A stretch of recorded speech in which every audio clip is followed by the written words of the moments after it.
We are safe. We will not hurt you, and we won't do anything to hurt you. It took a total of 4 hours before Eve was willing to leave the closet with medical personnel.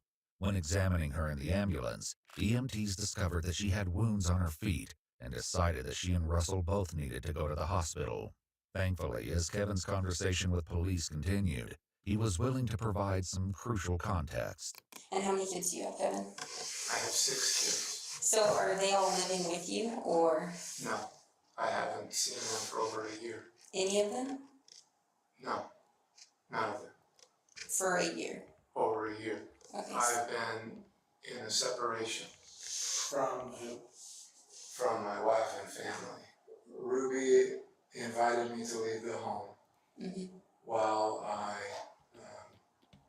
thought about the choices that I've made in my life and the way that I've treated her. And did you ever try to reach out to the kids, drop by the home, or was there? I honored the separation boundary that we agreed to. When was the last time you saw Ruby? The last time I saw her was the 18th of this month. We met to. This motherfucker. She requested me to sign over vehicles, or the titles to the vehicles. The vehicle that she drives were all in my name. When's the last time you physically saw Russell or Eve? The day that I moved out, July 24th, 2022. So my job is to financially provide for them. I was trying to figure out how much of a role do you play in the caretaking of specifically of those 2 kids? I pay the bills. Okay.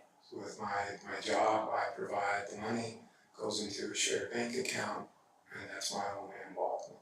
As the conversation went on, Kevin seemed to be just as in the dark as the investigators. Who lives in that home with your, is it ex-wife? Is it currently a separated wife? Like, who lives in that home with your children?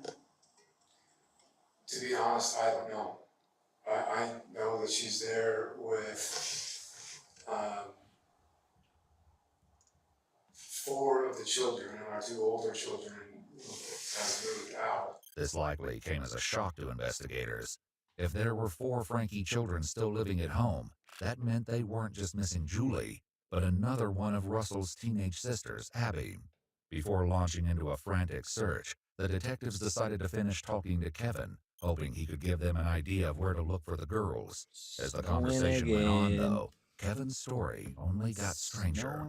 Who's this female Jody that your wife was? You know a female named Jody? She is a therapist and life coach, I know, and she's. Do you respect her? Do I respect her? Yeah, I think she is a very honest, truthful person. Yes. Okay. Is your wife a partner of hers? Is your wife a roommate with her? Your kids are living in her house, is what I'm trying to say. I'm not aware of that, but I know that they've been in business for the last year, filming. So every week a podcast goes up and I listen to it. What's the name of it? Connections with an X. This would explain the film set discovered in Jody's house. As it turned out, Jody and Ruby both had a significant following on Instagram and YouTube. Jody was a therapist, and her accounts focused on counseling and family dynamics in alignment with the Church of Latter-day Saints, of which she and Ruby were both members. She called her program Connections, and had written several books sharing her methods, and even taught online Zoom classes on the topics of family health and harmony. Ruby, meanwhile, created more slice-of-life content, cataloging daily life with her family as members of the Mormon faith. Her main platform was a YouTube account titled 8 Passengers, supplemented with an Instagram under the same name. In due time, the police would learn that the content made by Ruby and Jody had become unimaginably twisted behind the scenes. Are you involved with their business efforts, or No. And were you involved in the 8 Passengers account with your family? Yes. I was in the videos. Recently, Ruby's online presence had undergone a shift. She rebranded to Truth Mom, but began focusing less on her own channel in favor of working with Jody on connections. You guys got a lot of heat for neglect and child abuse. A lot of people commented those things on there. Why were they commenting those things? That's a good question. We had a son who was acting out in very selfish behavior. Just Chad or a different Yes, this was Chad. And none of this is strange or odd. You can get on YouTube and find out all sorts of stuff on this. Eventually, Ruby stopped posting on her private YouTube account altogether, which Kevin said eliminated 90% of the family's income. Her last video on Jody's channel, though, had come out just 2 days ago. In the interrogation room, Kevin shared more about the situation, which led to public outcry against the Frankies. He was being very cruel and mean to his siblings that he shared a room with. And so we removed him from the room. And we said, you can sleep anywhere you want. Sleep on the couch, sleep on the pull-out bed, sleep on the floor for all we care, but you're not sleeping in that room with your brother. He chose to sleep on a beanbag. So 9 months later, he had made a lot of changes in his life. And he was ready to, and we had moved by that time. And so we had a new house, and he was ready to move into his own bedroom. Made a video about it.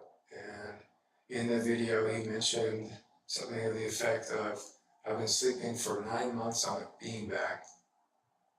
And that is what all the uproar was about. This wasn't Ruby's only run-in with the law. Shockingly, just 5 days before her arrest, she'd been pulled over while driving, with her kids in the car. Hello. You know how fast you're going right there? No. Okay. Got you going 57 and a 35. Ruby was sent on her way with only a speeding ticket. Back with Kevin, he explained that the situation with his oldest son, Chad, was the catalyst for Jody getting involved with the family. She was hired as Chad's therapist and had the boy personally paying her $900 a month. From there, her involvement with the family only grew. How this could have led to the breakup of the family and the near starvation of 2 of the children was yet to be explored. During your marriage, how was disciplining your kids? How would you discipline your kids?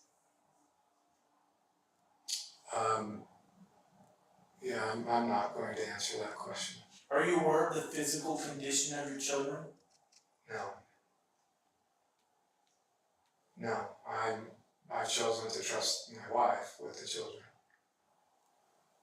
That was part of the agreement of our separation. Kevin was about to learn the harrowing consequences this decision has caused. We received a phone call from 911 on our dispatch that a 12 to 13-year-old boy was knocking on doors in a neighborhood asking for food and water. So he I'm had sorry, what? He had duct tape on his extremities, on his hands, on his ankles, and those were covering rope burns that were used to tie him down. Take a second and think about what I just said. That's the condition of your son.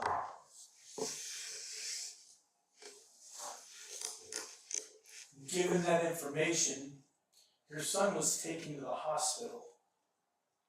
A warrant has been applied and granted by the Department of Child and Family Services to remove both Russell and Eve from your wife's care.